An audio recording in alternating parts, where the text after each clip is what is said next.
Show me you know how to handle a rifle.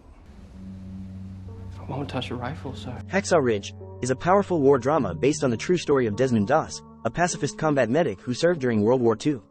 The film follows Desmond's journey as he faces discrimination, overcomes challenges, and ultimately becomes a hero on the treacherous battleground of Hacksaw Ridge. The film begins with Desmond and his younger brother, Jake, spend their days exploring the picturesque woods and fields near their home. They often dream of climbing a nearby mountain to witness the breathtaking scenery from its summit. Their father, Tom, a military veteran who has been deeply affected by his wartime experiences, has been struggling with alcoholism and has become emotionally distant from his family. Their mother, Berta, takes on the responsibility of caring for the children, while Tom spends most of his time sitting on the porch, lost in his thoughts and consumed by his inner demons. One sunny afternoon, as Desmond and Jake playfully race through the fields, their innocent excitement turns into a heated argument. Frustration and anger cloud their judgment, leading to a moment of recklessness. In a fit of rage, Desmond grabs a nearby object and accidentally strikes Jake on the head. Jake falls to the ground, unconscious and motionless. Desmond is immediately overwhelmed with shock and guilt. He realizes the gravity of his actions and the devastating consequences they have caused. In his distress, he seeks solace and guidance from the picture of the 10 Commandments that hangs on the wall. His eyes fixate on the 6th commandment, "Thou shalt not kill," and he feels a deep sense of remorse for the harm he has inflicted on his brother. Desmond's brother wakes up, but the incident deeply affects Desmond. As he grows up, he develops strong religious beliefs. One day, he witnesses an accident and rushes to help the victim, using his belt to stop the bleeding. At the hospital, Desmond realizes his purpose is to save lives. He becomes infatuated with a nurse named Dorothy and agrees to give blood to spend more time with her. The next day, he asks her out, and they go to the movies together.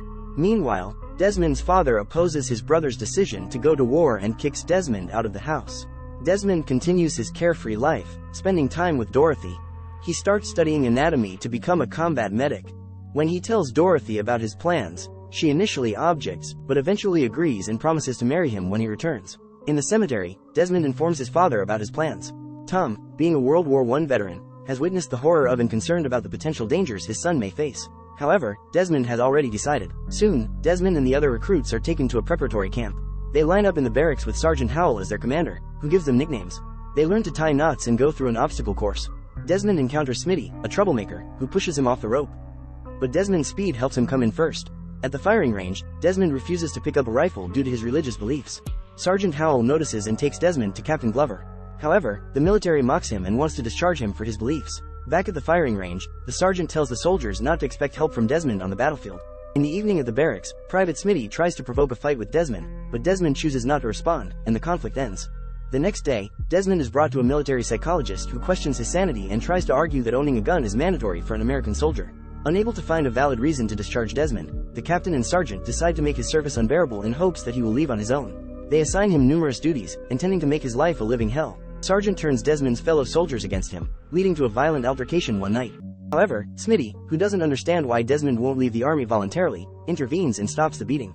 The next morning, the sergeant witnesses Desmond's bruised face and offers him the option to leave the camp voluntarily. However, Desmond refuses to give in and also refuses to admit that he has been beaten. As vacation time approaches, the colonel refuses to let Desmond leave until he demonstrates proficiency with a rifle. Desmond, adamant in his refusal to take up arms, faces the threat of being court-martialed if he doesn't comply with orders. Meanwhile, in a church, Dorothy eagerly awaits Desmond in her wedding dress, as they had planned to get married today. However, Desmond failed to show up for his wedding because he is confined to a cell for refusing to obey orders. Captain Glover attempts to persuade him to plead guilty and leave voluntarily, but Desmond remains steadfast in his beliefs. Even when his beloved Dorothy is brought in to speak with him, Desmond cannot be swayed. Desmond's father, dressed in his military uniform, seeks an audience with the general, who was his commanding officer during World War I. Despite initial resistance, Desmond's father manages to enter the courtroom.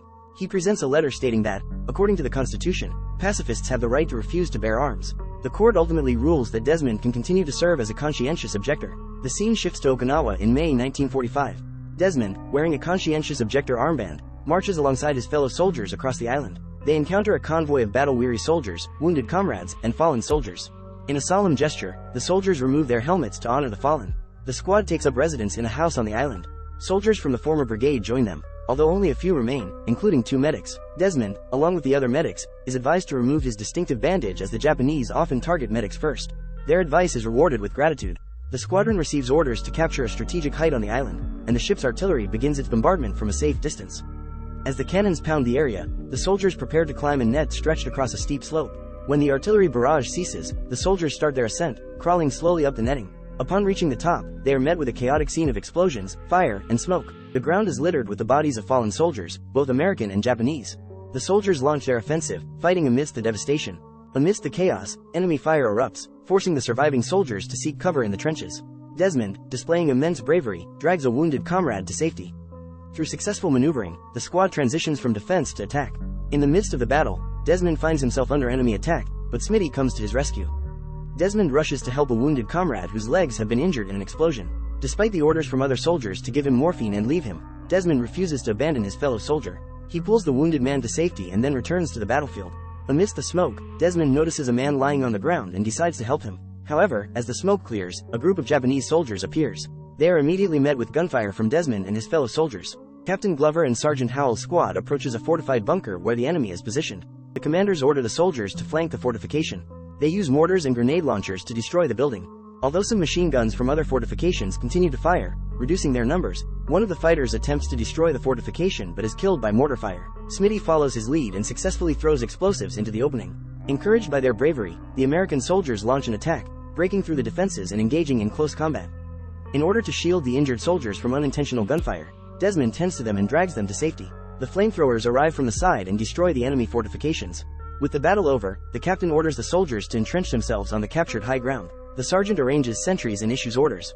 Desmond and Smitty keep scouring the field for any remaining survivors in need of assistance. As the night continues, they try to find solace by discussing the battle and remembering those who didn't make it.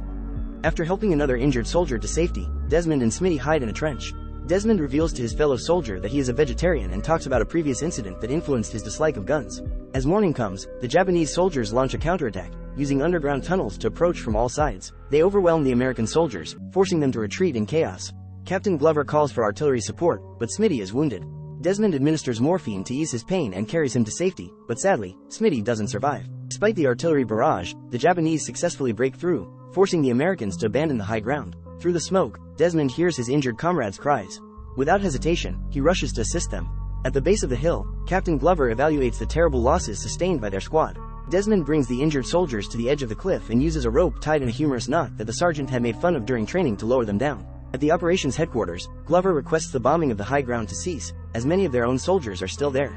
However, as soon as the bombing stops, the Japanese launch a swift and brutal attack, killing any wounded soldiers in their path. Desmond is overwhelmed by the sheer number of enemies and can do nothing to save them. While hiding, Desmond saw his comrade nearby and rushed to cover him with sand, hiding himself among the corpses. A passing Japanese soldier pokes the body with a knife, but fortunately, Desmond remains unharmed. He continues his search for wounded soldiers but encounters the Japanese again. Desmond manages to escape and enters one of the underground tunnels, pursued by a grenade. He navigates the labyrinth, trying to remain unnoticed. Even when he comes across a Japanese squad, he managed to hide safely. As Desmond continues to navigate the underground tunnels, he unexpectedly comes across a wounded Japanese soldier. Despite the animosity between them, Desmond's compassion and sense of duty compel him to help. He administers morphine to ease the Japanese soldier's pain, offering a small act of humanity amidst the chaos of war. During night, Desmond emerges from the tunnel and begins to scan his surroundings for any signs of his wounded comrade. He saw and rushes to his comrade who is unable to see. Gently, Desmond words of reassure kneels beside him. With unwavering determination, Desmond continues his mission of bringing the wounded soldier to safety. In the midst of the struggle and the darkness of the night, Desmond finds solace in his faith. He takes a moment to pause, offering a heartfelt prayer to God. He seeks guidance, strength, and protection for himself and his wounded comrade during this challenging journey. As the morning light breaks, Desmond is confronted with the harsh reality of the advancing Japanese forces. The relentless enemy soldiers continue their assault, showing no mercy as they ruthlessly finish off the wounded soldiers left defenseless. Desmond rushes towards Sergeant Howell and another soldier and injects him with morphine. He carries the soldier to the cliff. After the soldier gets to safety, Captain Glover learns that Desmond is the one who saves all the wounded soldier all night. As he traverses the high ground to save Sergeant Howell, a Japanese fires at him. He almost got killed, but luckily, he is saved by his helmet. Desmond draws the attention of the sniper, so Sergeant Howell managed to find where the enemy is, and gets eliminated. Afterwards, Desmond used a raffle and a piece of cloth to drag Sergeant Howell while shooting back at the pursuers along the way. As the pursuers close in, Desmond tries to get down the sergeant quickly. However, Desmond's hand accidentally comes into contact with the rope, causing a painful burn. After bringing Sergeant Howell down to safety, he quickly jumps with another wounded comrade without hesitation. Soldiers from below covers him, killing the enemies. Desmond is exhausted and depressed. They take him to safety. Along the way, all his comrades look at him with respect and admiration. At the camp, Captain Glover apologizes to Desmond for doubting him and thanks him for saving the wounded soldiers. He informs Desmond that the next attack is scheduled tomorrow. However, he shares that none of the soldiers are willing to proceed without Desmond by their side. Tomorrow also happens to be Desmond's Sabbath day. Despite this, Desmond selflessly agrees to join his comrades in the battle. Before heading to the high grounds, Desmond takes a moment to pray for the safety and well-being of his comrades. They proceed with the attack, engaging the enemy once again. With their determination and skill, they successfully eliminate the Japanese soldiers, achieving victory in the battle. The film ends with a documentary that tells the incredible story of Desmond. It reveals that he saved the lives of 75 soldiers during the battle. What makes his story even more remarkable is that he was the first conscientious objector to ever receive recognition for his bravery.